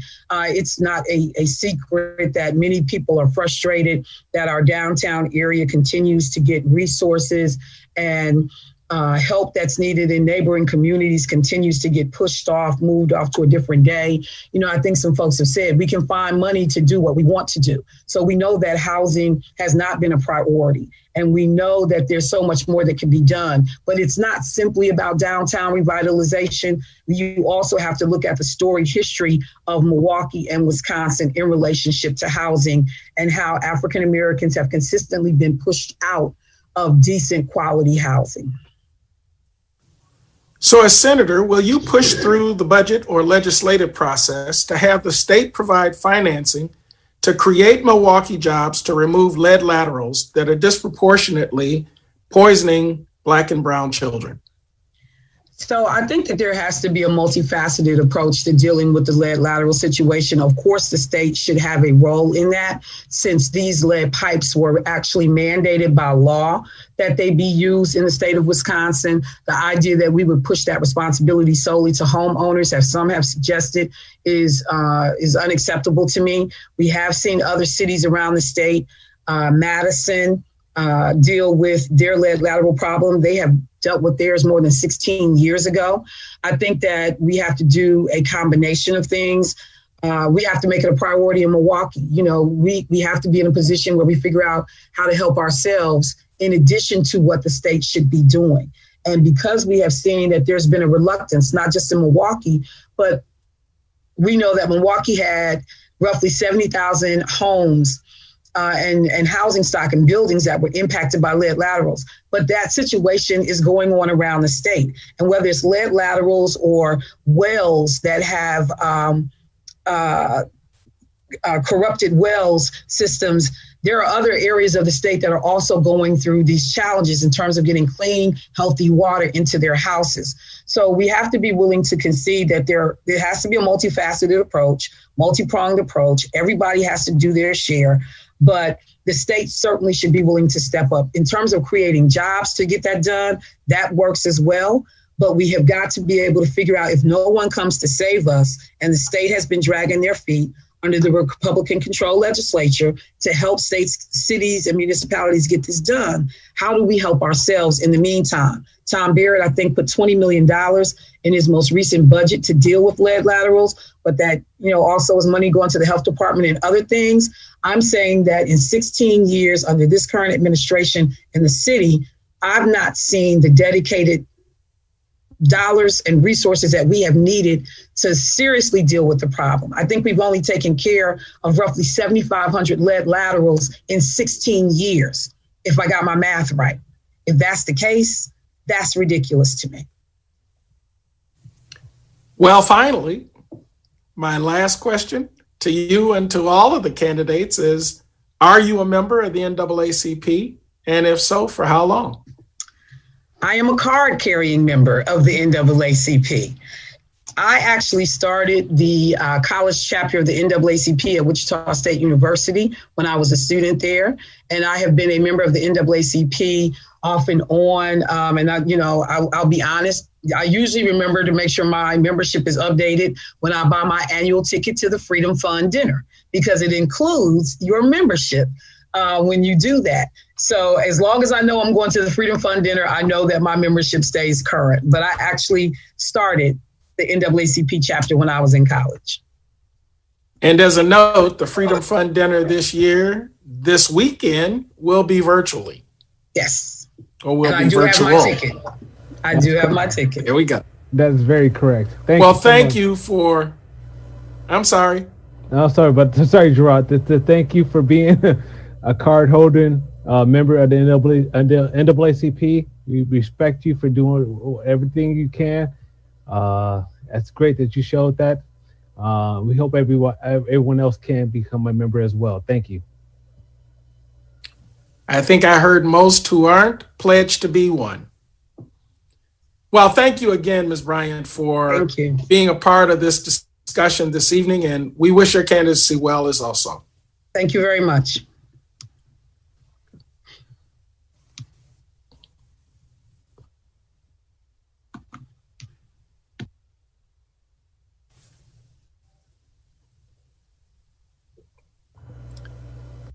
And now, good evening. I'd like to welcome Mr. Alcrio Deacon, who's a candidate for Senate District number 6. Welcome, Mr. Deacon. Hello, can you hear me? Yes, I can hear you. All right. We had a few hiccups early on, but I think we've gotten those problems resolved, and we're glad to have you join us this evening. I'd like to give you an opportunity to share with us your vision for your candidacy and for Senate District number 6. All right. So my name is Alcrio Deacon. I'm running for State Senate District 6. I've been doing reentry work in various capacities for the last 10 years. My vision for District 6 is upward mobility. I got my vision out of experience of serving the community, primarily the community that's been incarcerated. I've seen some of the gaps. I want to bring a family and consumer sciences initiative to schools. And I think that would really chop things away at the root. It would teach people financial literacy, job readiness, credit, difference between owning and renting a home. A lot of the things that the people that I've served that are incarcerated that they did not receive. So that's my approach. I want upward mobility for the district. I want everyone to be thriving instead of surviving. And if you check my website, deaconforsenate.com, you'll see all of my solutions. I can't talk about them in this time, so I want to be respectful of the time that you allotted me. Well, thank you for that. And we have a number of questions that we'd like your responses to. And I'll begin with, what additional measures or legislation would you advocate the state take to help Milwaukee reduce its COVID-19 total cases and deaths? Well, with COVID-19, as you've heard Mr. Ozell Cox say, I'm in agreement that we're not in shape in this community. And so when COVID hits people in this community, it takes them out a lot easier. I think we need to advocate to provide more resources for education on COVID-19 and more education on just staying healthy. And we could do that through churches, through social workers, through people that the community know and trust and would listen to. I believe that's what we need to do to really begin to flatten the curve of COVID-19 in the community.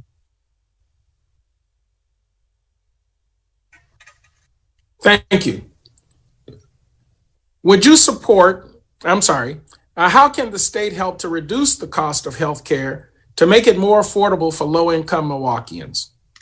I think for me, I think we have to shift our focus to preventative medicine or proactive healthcare. I do think we need to have lower medications, and I think again we need to lower the cost of healthcare by helping people not need it. So I would advocate for programs like more co-ops, more creative solutions like allowing people to purchase land, grow food, and juice it to stay healthy, so that it's not needed so that the system's not needed. So I try to do practical approaches because expanding it right now is not really popular. So I try to work what can be worked, and so I believe that we need to push more initiatives for preventative medicine, educating people on how to stay healthy, and just being proactive. Thank you. Yes, sir. Would you support having a nonpartisan, independent redistricting commission to draft and implement electoral district maps? Absolutely. This is America, and we need to protect democracy. There's no room for anything of that nature. So I would support that. I think we need to, both parties, we really need to just go out and educate the community about what it means to be Republican, what it means to be Democrat, and give history, because there's a lot of confusion about that, even to this day. And I think once we do that, people won't really resort to gerrymandering and things of that nature that's frowned upon. So yes, I do think we need to do it the right way. What can be done to improve Wisconsin's criminal justice institutional system, the cradle to jail pipeline? So I consider myself very versed in this. So again, like I said, we need to do a family and consumer sciences 2.0 initiative in schools. People are leaving schools, but they know Shakespeare, but they don't know what's needed for life. Just people that have graduated college, they don't know the difference between owning and renting a home. Now I'm talking from experience. I've helped thousands of people in a American Job Center, one of the first of its kind in the Milwaukee County House of Corrections. It's now called the Empowerment Center. And what I found as I collected, because people have to do assessments, various assessments I've had to run participants through, thousands of people. A lot of them didn't finish school. And the schooling that they have, it's not what they know is not getting them through life. A lot of them want to start businesses, but they don't know how. And the school system is really just doing a what's the phrase? One shape fits all. It's doing cookie cutter schooling. So I want to fix that. I also, when we need to shapen up our reentry efforts. Currently, I want to go in and change the law that says that you cannot do, you can only do Huber if you have a felony. So if you have a felony, you can't do Huber, only if you have a misdemeanor. If we just tweak that thing right there and give the jails the ability to make the choice of who's going to go out and do Huber or not, they'll be able to go out and start working, saving money, so that when they come out, they don't have to resort to selling drugs to go back in. Another tweak I'd like to do is I'd like to enable the jails and the prisons to be able to do FSET programming. That's the Food Share Employment and Training Program while participants are incarcerated. We tried to do it while I would work in the jails, but it was not allowable. So a quick tweak in the law would allow that. They'd be trained and they'd be ready to go and start to get a high-paying job once they're released. So it takes a multifaceted approach to stop the cradle to prison pipeline. And I'm well versed in that. I have experience with that. Thank you. Yes, sir. Do you believe that Milwaukee is receiving its adequate level of state shared revenues? Well, no, I don't think so. And I think there might be some things at play, when it comes to that. Maybe there's just disagreement on how Milwaukee spends its money. I think we need to really start looking at ways to generate revenue here in Milwaukee. When I worked in bridging the gap between the supply and demand sides of Milwaukee's economy, I learned that the jobs would say there aren't any workers, and the employers would say there aren't any jobs. So I have solutions. If you look at my website, deaconforsenate.com, to get the economy moving that will generate more revenue. I also think we need to create more initiatives that would have individuals that work here, live here. There's a tremendous amount of people that work here, but they don't live here. If they live here, then they're spending money, generating more revenue. So things of that nature. Our police, they don't have to live here. If we had them live here, they'd be spending more money here. That would generate revenue. So I think we need to really tighten that up first before we really take a deeper dive into getting more of the shared revenue from the state. But I do think, yes, we should get more. Do you believe there's a shortage of affordable housing in Milwaukee? So when I hear that question, when I say affordable housing, it's affordable to someone, right? It's just the people that are in the community that can't afford it. And when I hear that, I hear that we need more jobs that pay, that can give a family supporting wage so that they can afford the housing.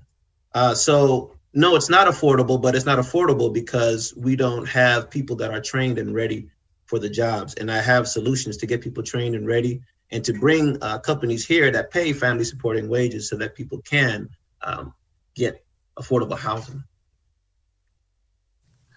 Well, do you believe that the city of Milwaukee's downtown revitalization initiative contributed to the North Side's affordable housing disparity? I do. I think, I drive Lyft on the side, right? And I'm glad I do it because I meet so many different people and I really see how the city moves and what's going on. And so what I'm seeing is it looks like we've catered to the young professionals, those that are 21, older, graduated college, and we built up downtown, but we didn't build up the inner city. We have structures downtown that, and there are people that are moving in. I'm talking to people, and where are you from? New York? Whoa, and you came to Milwaukee, really? Yeah, I love it here. So they're living downtown, but the people in the inner city that's been here all their life, they're not getting those jobs. And so I think we really need to really focus on the infrastructure in the inner city and get people. We should have taken a deeper dive into the inner city to make sure that people are equipped to be able to take advantage of what's going on downtown. But we just poured all those resources down in there, and there's new people coming in that's taking advantage. And I do think that us pouring all our money downtown before really trying to take care of the inner city, I think that has hurt the prospects of individuals affording housing. So I think we need to take a look at our approach and really take care of home first. Thank you. Mm-hmm. Will you push through the budget or legislative process to have the state provide financing to create Milwaukee jobs to remove lead laterals that are disproportionately poisoning Black and brown children? So I want to solve this lead lateral issue as fast as possible. I consider it an emergency, and I'm kind of confused as to why it's not solved as of yet. Public health is first. We should know, even from this COVID experience, if we're not healthy, we can't have a good economy. So we need to take care of it. So yes, I would advocate for that. But also on our end, I think we need to explore all of our options. From my understanding, the mayor has a program, whereas if $1,500, you can get, the city will fix the house. It costs $1,500 that you have to pay back over 10 years. But apparently there are some investment property, people that have properties that are investment properties. They're not really fixing them up that fast, which makes sense to a degree because they're not the ones drinking the water. When I say makes sense, I don't mean it's right. It means that, they're not the ones that have to drink the water. I think we need to create initiatives that would push them into fixing it faster. Whereas maybe if they have to disclose, hey, we have lead pipes here. And those that do not have lead pipes are able to say, we don't have lead pipes.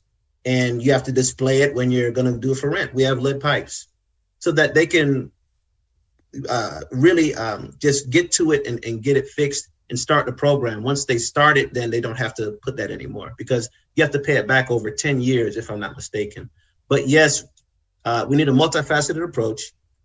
We need to get more creative on our end. And I think we also need to advocate for the state to assist with this as well, because the state mandated that we have this. Well, thank you. My last question to you, which I've asked the others, are you a member of the NAACP? And if so, for how long? At this time, I am not a member of this prestigious organization. I consider it an honor to be here. I'm thankful for what the NAACP has done over the years, because what the NAACP has done is paved the way for me to be able to come here and run for office and work and things of that nature. When it comes to being a member in the future, I'm not sure. I'm a person that I believe I need to really stay in my lane. And so at this time, I'm not sure if I would, but I definitely wouldn't mind checking into it and seeing what that would look like. Well, thank you again very much for joining us this evening. I appreciate your candor, and we wish your candidacy well also. Thank you, Mr. Randall. Thank you.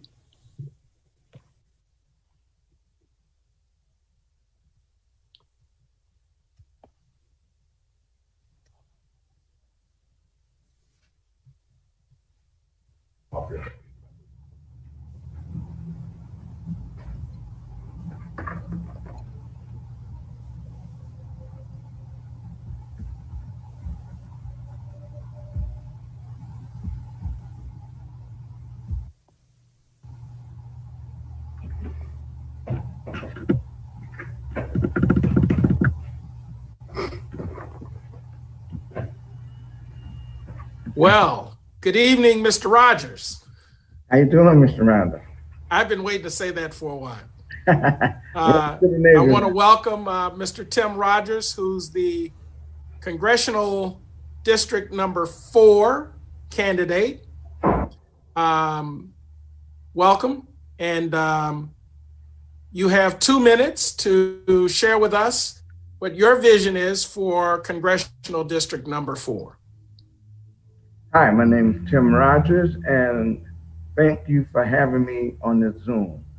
My vision for this district is to redevelop, bring new perspective to our community, unity, and a plan that whatever we do here will spread across the country. Laws as far as prison reform. I have a great prison reform plan that, because I'm a felon, I like to see felons' record expunged automatically after they complete their extended supervision or their time served. All their rights should be given back, Second Amendment right, and the right to vote, the right to run for local and state federal offices, all that. I would like to bring that here, and I think that would help give each adult who ever had some type of crime the incentive to do better. That'll make the community, as a whole, do better, because there are felons all over the city and the country. So what I do in Congress would reflect across the country as well as here. Thank you. You're welcome. So you're our last candidate of the evening, and we have a list of questions for you to respond to. And I'll begin with, do you believe that the U.S. federal government has done enough in the form of testing and contact tracing to reduce COVID-19 total cases and deaths? It's done a lot. It's done a lot. It can do more as far as the funds that they're holding up. That's needed. The money that they're holding up from the public for closing down this country need to be released, and we need that type of assistance immediately. If they don't do that, they're not doing enough. Do you support the repeal of the Affordable Care Act? That's the mandate and all that. I was in agreement with that. We needed that to be repealed, and we constantly are working on a better health care system. Even though Wisconsin is one of the best states for health care in the country, but we can always make it better. Thank you. You're welcome. Would you support expansion of Medicaid in order to cover more low-income Milwaukeeans? Sure. I don't see why not. If they're not covered, like I say, we have one of the best healthcare systems in the country. People are covered right now with the healthcare system we got in place. So it can always be improved. All right. Switching tracks, would you support having a nonpartisan, independent redistricting commission to draft and implement electoral district maps? The system they have in place already is okay. It's about the people redistricting. I mean, you got to get votes no matter who they come from. It's the people. So the redistricting is not going to make a big deal, one way or the other. Here's a question that you've already given some articulation to. Do you support President Trump's criminal justice reforms? And do you think these reforms go far enough? That's why I want to go to Congress to make sure they go further. What he's doing, I'm in agreement with it, but it can go further. That's why I'm going to Congress to work with him and the rest of the House of Representatives to make it better. There's always room for improvement. Like I explained earlier, I have plans for prison reform. Thank you. You're welcome. Do you believe that the federal opportunity zones have had any impact on economic development in the city of Milwaukee? To a degree. I was talking to a young man who wants to open something, but he having problems with the city council, our aldermen, local, getting licensed in that opportunity zone. So we have to work together to make Milwaukee grow with those opportunity zones that President Trump put into place. We all have to work in one accord, and it will work. So how much have cuts in HUD funding resulted in a lack of affordable housing on Milwaukee's north side?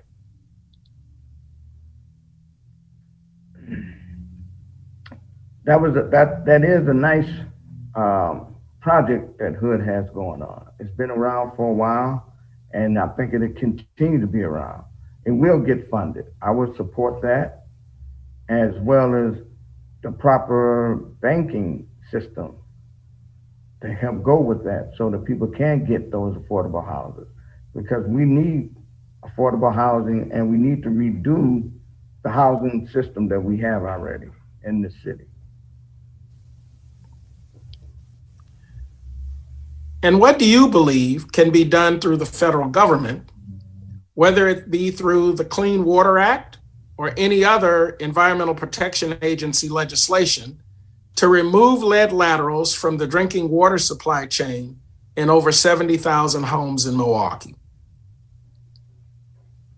I will go to Congress and fight for that and make it a federal emergency that we get it taken care of. We don't want to happen what happened in Michigan to happen here.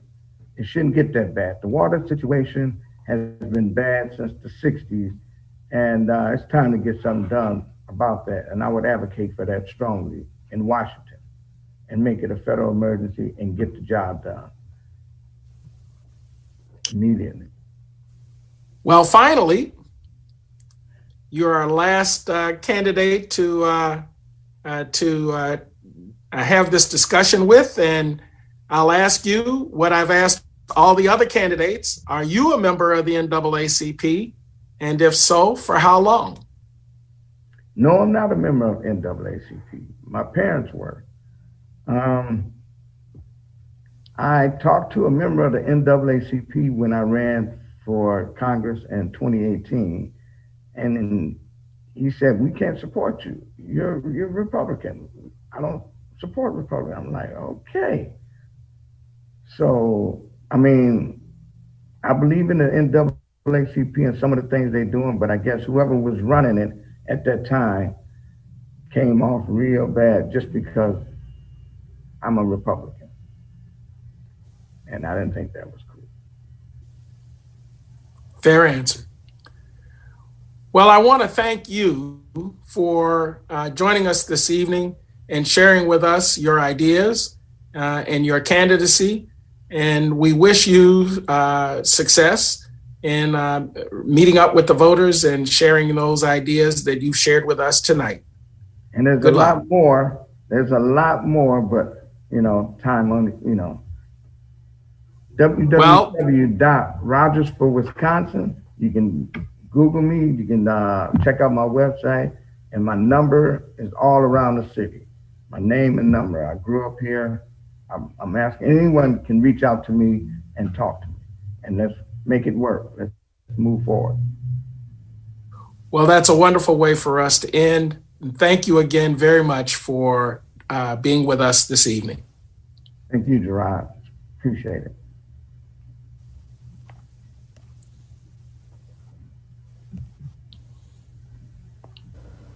Moderator Gerard, can you hear me? I hear you. Yes, I can, and I'm Good job tonight.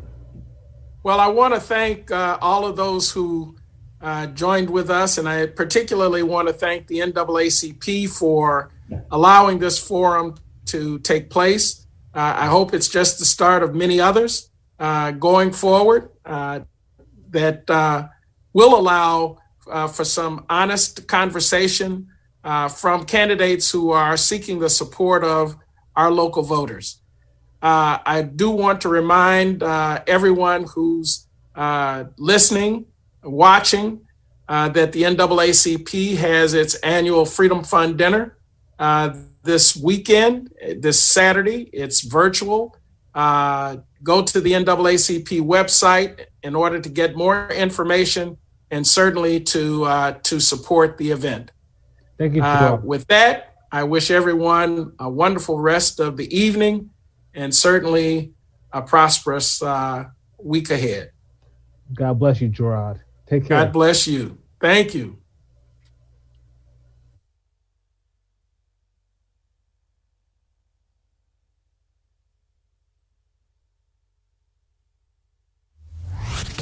Campaign 2020 is sponsored by Wisconsin Hospital Association, Quick Trip, Wisconsin Counties Association, Wisconsin Realtors Association, and Wisconsin Operating Engineers Local 139.